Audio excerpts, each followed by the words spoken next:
En esta presentación definiremos el concepto de temperatura y sus principales unidades de medición. Las primeras nociones de temperatura que tenemos están relacionadas con las ideas de caliente y frío.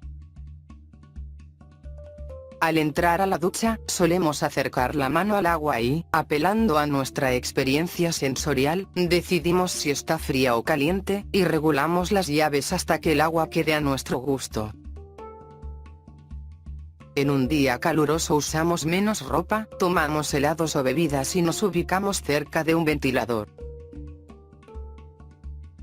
En un día frío, usamos más ropa, bebemos café caliente y nos ubicamos cerca de una estufa. La percepción sensorial de caliente y frío no tiene validez científica, pues es subjetiva. Considere la situación ilustrada en la figura, en la que se muestran un esquimal, un europeo y un africano en un día primaveral. Mientras el esquimal se siente sobrepasado por el calor, el africano está entumido de frío. Para que todos queden contentos, el esquimal le tiene que facilitar su abrigo al africano. Además, esta percepción depende del material, de la calidad de la superficie e incluso del color del objeto. Para reafirmar la subjetividad de la sensación de caliente y frío, considere 3 recipientes que contiene agua a 3 temperaturas diferentes: caliente, tibia y fría. Inicialmente, se introduce la mano 1 en el recipiente con agua caliente y la mano 2 en el recipiente con agua fría. Luego de un tiempo, se introducen las 2 manos juntas en el recipiente con agua tibia. La mano 1 dirá que el recipiente del medio tiene agua fría, mientras que la mano 2 dirá que está caliente. La temperatura es una medida de la agitación de las partículas que forman el cuerpo. Desde un punto de vista microscópico, la temperatura está asociada con las energías cinéticas del movimiento de traslación de las moléculas de un material. A mayor energía cinética de las moléculas, mayor temperatura. Aunque se explica por fenómenos microscópicos, la temperatura es un concepto inherentemente macroscópico, que se puede definir independientemente de cualquier imagen molecular detallada. Para medir temperatura, necesitamos crearnos una escala de temperatura. Para ello, requerimos de algún fenómeno medible que dependa de ella, como por ejemplo, la longitud de una barra metálica, la dilatación de líquidos, como mercurio y etanol, la presión de vapor en una caldera, la resistencia eléctrica de un cable, el color de un objeto brillante muy caliente, etc. Todas estas propiedades nos proporcionan una cantidad física que varía con la temperatura, que puede ser usada para fabricar un termómetro. En la figura se muestra un termómetro clínico que se usa para medir la temperatura del cuerpo humano en caso de fiebre. Cuando la temperatura aumenta, el líquido, típicamente mercurio o etanol, se expande y sube en el tubo, y el valor de L aumenta. Debido al estrechamiento en la base del tubo capilar, la columna de mercurio no puede regresar al depósito. Por ello, este termómetro sigue indicando la temperatura de una persona, aunque no esté en contacto con ella. En esta figura se muestra un termómetro de gas a volumen constante. En este sistema, el valor de la temperatura se obtiene por la lectura de la presión de un gas que se mantiene a volumen constante. Consiste en un bulbo de vidrio, porcelana, cuarzo o platino iridiado, dependiendo del rango de temperaturas a medir, conectado mediante un tubo capilar con un manómetro de mercurio. El bulbo, que contiene algo de gas, se introduce en un baño o medio ambiente al cual se le desea medir la temperatura. Elevando o bajando el depósito de mercurio, se puede hacer que la rama izquierda del tubo en U coincida con una marca de referencia fija, conservándose así el gas encerrado a un volumen constante. A continuación veremos otros ejemplos de termómetros o sistemas de medición de temperatura. En el caso del termómetro bimetálico, el calentamiento hace que la espiral bimetálica se curve, moviendo la aguja que señala el valor de la temperatura. En el siguiente video se explica su principio de funcionamiento. Esta tira está hecha de dos metales diferentes que tienen coeficientes de expansión térmica diferentes. Si la ponemos sobre una llama, la tira se dobla.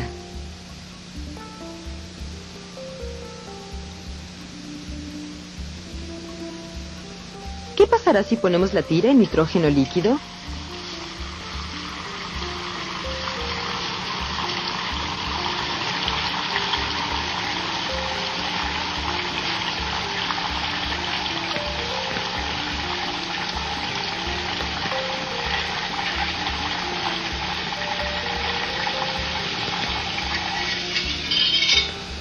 La tira se dobla hacia el otro lado. Esta animación muestra una imagen exagerada de la expansión diferente de los metales separados cuando se calientan. Cuando se juntan, la diferencia en expansiones hace que la tira se curve.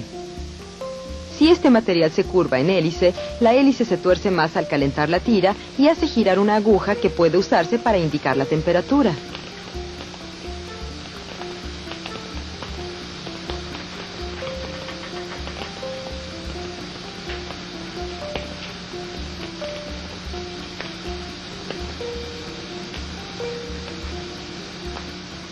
En el pirómetro óptico, la temperatura del objeto a medir se obtiene comparando el color de la llama con el del filamento de una lámpara eléctrica. El termómetro de máxima y mínima indica, por medio de dos índices, las temperaturas máxima y mínima que se producen en cierto intervalo de tiempo. Para medir temperatura de un cuerpo, se pone el termómetro en contacto con él. Ambos cuerpos comienzan a interactuar. Producto de esa interacción, el termómetro se calienta un poco y el cuerpo se enfría un poco.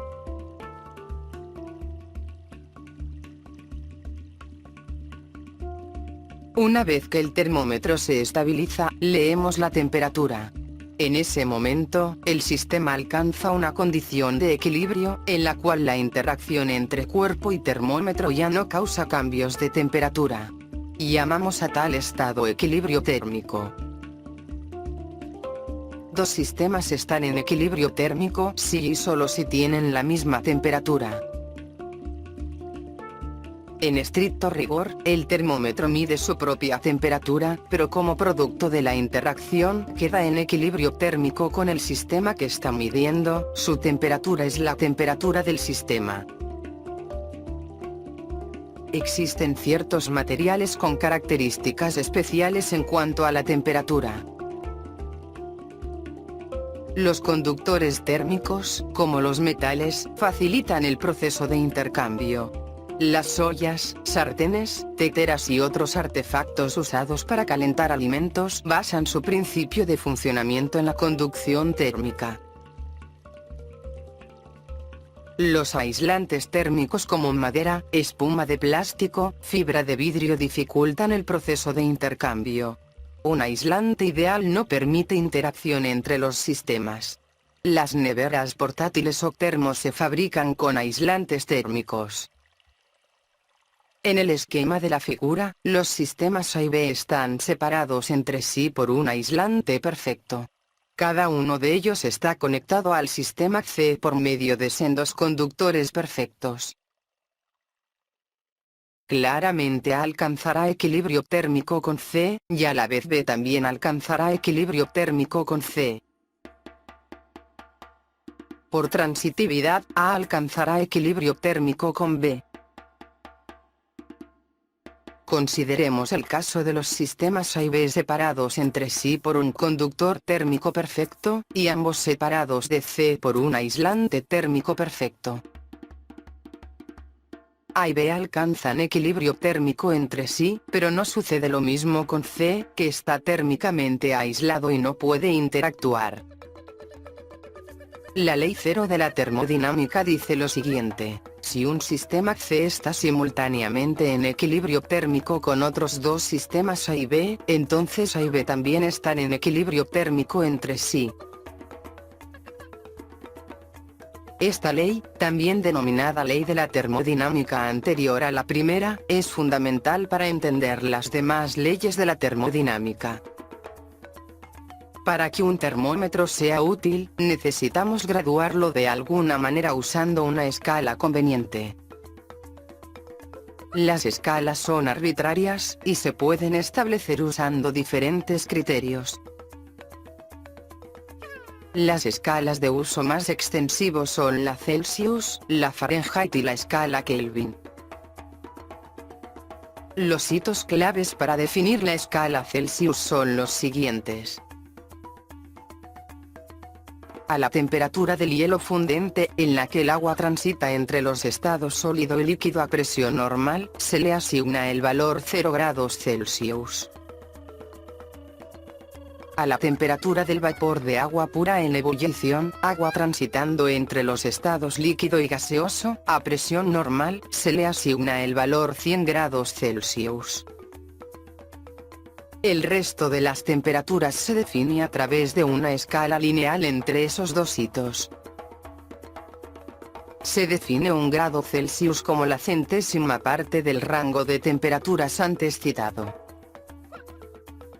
En el termómetro de mercurio graduado de la figura, si a 0 grados Celsius le corresponde un largo L sub 0 y a 100 grados Celsius le corresponde un largo L sub 100, entonces al largo L sub T le corresponde una temperatura T que se puede obtener aplicando una regla de 3 simple.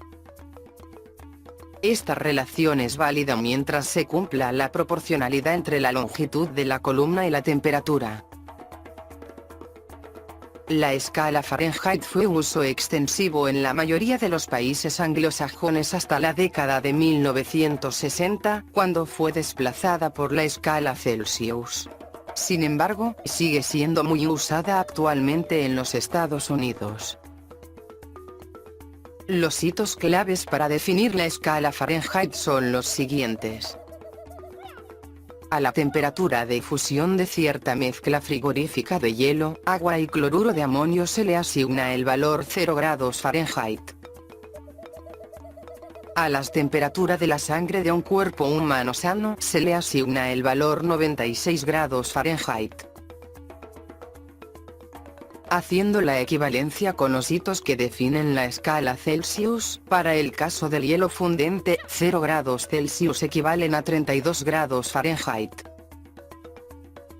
Similarmente, para el caso del agua en ebullición, 100 grados Celsius equivalen a 212 grados Fahrenheit.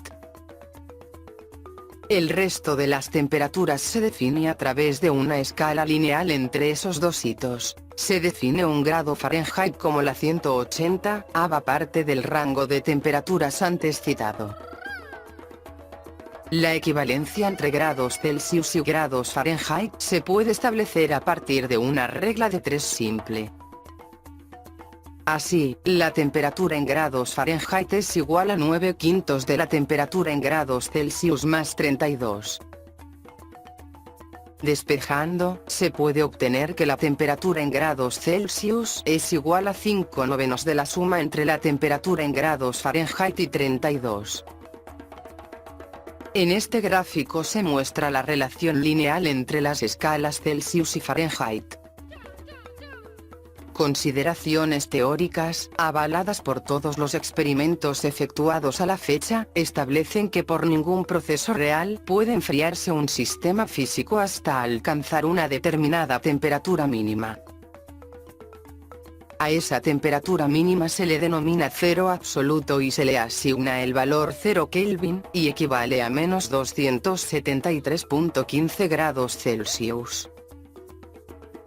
Respecto a este cero, la temperatura tiene signo positivo para todo sistema físico.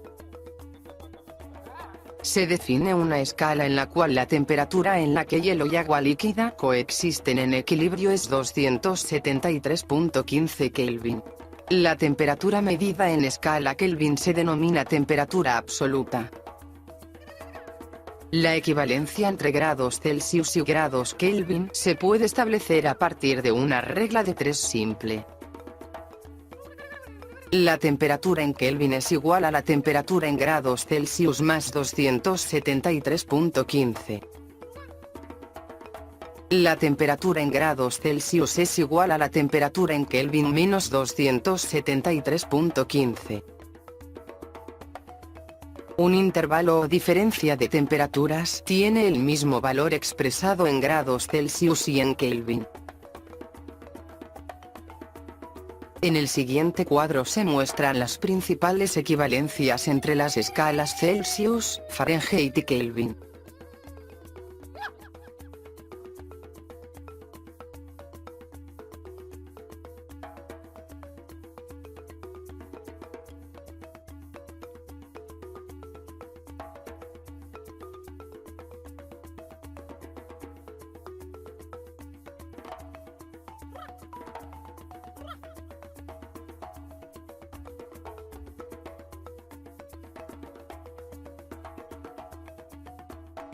Muchas gracias por su atención.